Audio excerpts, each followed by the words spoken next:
ঝাড়গ্রাম জেলার গোপীবল্লভপুর ২ নম্বর ব্লকের মালিঞ্চা গ্রামে সুবর্ণরেখা নদীর পাড়ে ভয়াবহ ভাঙন।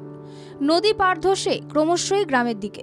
এই পরিস্থিতিতে আতঙ্কের মধ্যে দিন যাপন করতে হচ্ছে প্রায় ২৫০টি পরিবারকে। গ্রামের মানুষ জানাচ্ছেন, ইতিমধ্যেই নদীর একেবারে ধার বরাবর এসে পৌঁছেছে প্রায় ২০টি বাড়ি।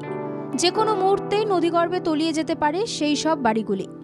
ইতিমধ্যেই নদীগর্ভে তলিয়ে গেছে গ্রামের একমাত্র খেলার মাঠসহ গ্রামের বড় আমবাগান ও একটি ক্লাব। ধসে পড়েছে বিদ্যুৎ খুঁটিও। এই পরিস্থিতি থেকে রেহাই পেতে প্রশাসনের কাছে দ্রুত পদক্ষেপের আর্জি জানাচ্ছেন সেখানকার মানুষ।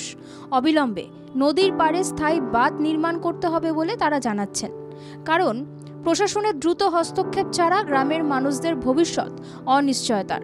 সম্প্রতি রাজ্যের সেচ মন্ত্রী মানস রঞ্জন ভূঁইয়া এই এলাকায় পরিদর্শন করেন।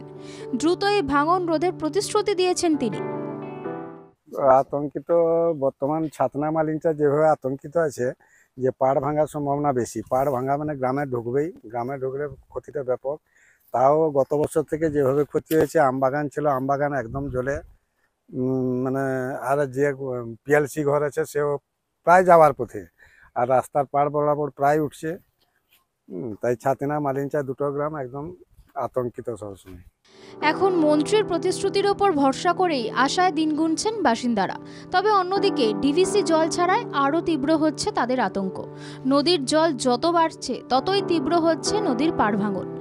রাজ্যের মুখ্যমন্ত্রী মমতা বন্দ্যোপাধ্যায় রাজ্যকে না জানিয়ে ডিভিসির লক্ষ লক্ষ কিউসেক জল ছাড়ার কারণে বারংবার সোচ্চার হন। তারপরও ডিভিসি রাজ্যকে না জানিয়ে বেলাগাম জল ছাড়ায় ভোগান্তির শিকার হতে হচ্ছে এ রাজ্যের মানুষকে। দেবব্রত বাগের রিপোর্ট, বাংলা জাগো।